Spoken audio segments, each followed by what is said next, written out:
77లో మా మమ్మీ వాళ్ళకి పెళ్ళైనప్పుడు తీసుకున్నటువంటి ఫోటో అండి. చూసారు ఎంత పాష్‌గా ఉండేదో మా మమ్మీ అప్పట్లోనే. మేము ముగ్గురము, అక్క, నాతో పాటు తమ్ముడు. అసలు వదిన మరదళ్ళనే కానీ భలే ప్రేమగా ఉంటారండి వాళ్ళు. ఇది మొత్తం మా ఫ్యామిలీ ఫోటో. ఫ్రేమ్ కట్టించుకుందాం అనుకున్నాం కానీ కుదరలేదు.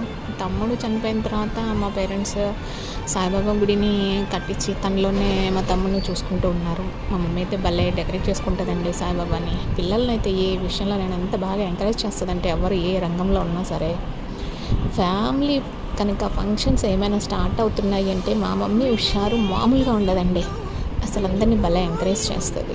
లేని వాళ్ళకి సాయం చేయటంలో కానీ ఎవరికైనా సరే చివరికి మూగ జీవాలకి సాయం చేయడంలో కూడా ముందు ఉంటుంది.